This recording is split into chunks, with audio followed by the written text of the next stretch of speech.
Princess Castro at narito ang mga napapanahong balita. Buo ang suporta ni Pangulong Bongbong Marcos Jr. sa mga Pilipinong atletang sasabak para sa Paris Summer Olympics ngayong taon.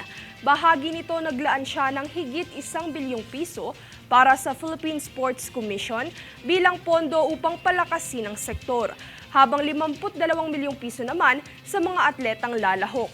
Kaugnay nito, kasama din sa nasabing paghahandog ng pondo ay ang pagpapadala ng mga atleta patungong Paris.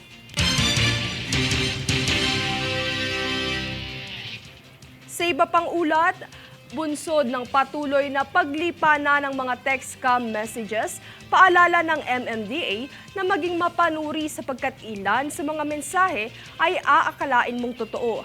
Ayon sa ahensya, huwag pindutin ang link na may kahinahinalang text message upang makaiwas sa pagbibigay ng personal at sensitibong impormasyon.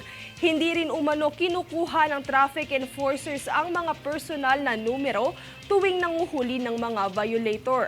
Kaya't pagtitiyak ng MMDA, walang katotohanan ng mga mensahe o notice na matatanggap, partikular ang instruksyon na i-click ang link na laman ng text.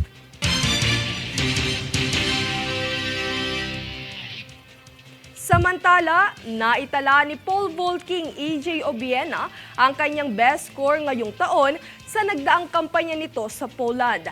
Ito ay matapos pangunahan ng Paris-bound pole vaulter ang podium sa kanyang paglundag ng 5.97 meters sa 6th Arena Szywenska Memorial na ginanap sa Bydgoszcz, Poland.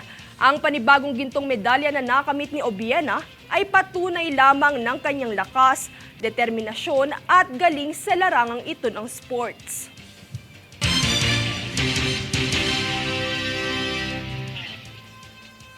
Kami ang boses ng pagbabago. Ako si Princess Castro at ito ang News Force.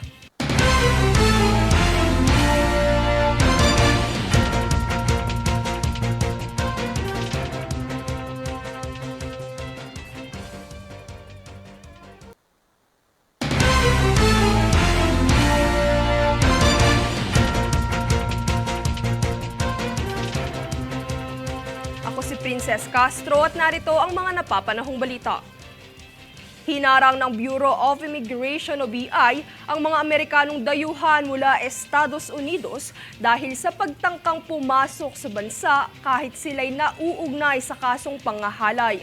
Ang mga suspect ay kinilala bilang sina Danny Rodriguez at Kenneth Rodel na kapwa mga Amerikano at nagmula sa kanilang flight sa bansang Estados Unidos.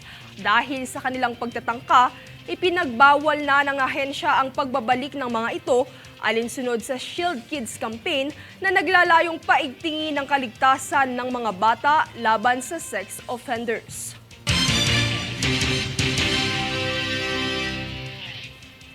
Sa iba pang balita, nasa higit 18,000 pambansa at lokal na posisyon ang paglalabanan ng mga kandidato para sa May 2025 midterm elections. Para sa mga pambansang posisyon, may 12 senatorial seats, 63 posisyon para sa party list representatives at 254 na posisyon naman para sa congressional district representatives. At para naman sa lokal na tanggapan, ang paglalabanan ay parehas 82 pwesto para sa mga gobernador at vice-gobernador, habang 772 pwesto naman para sa mga miyembro ng provincial board.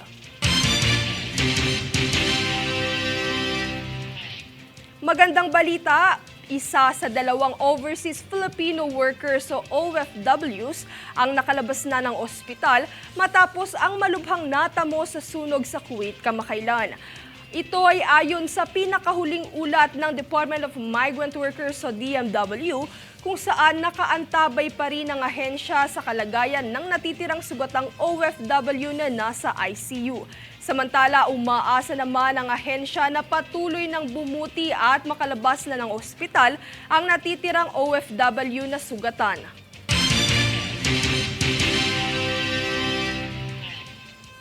Kami ang boses ng pagbabago. Ako si Princess Castro at ito ang News Force.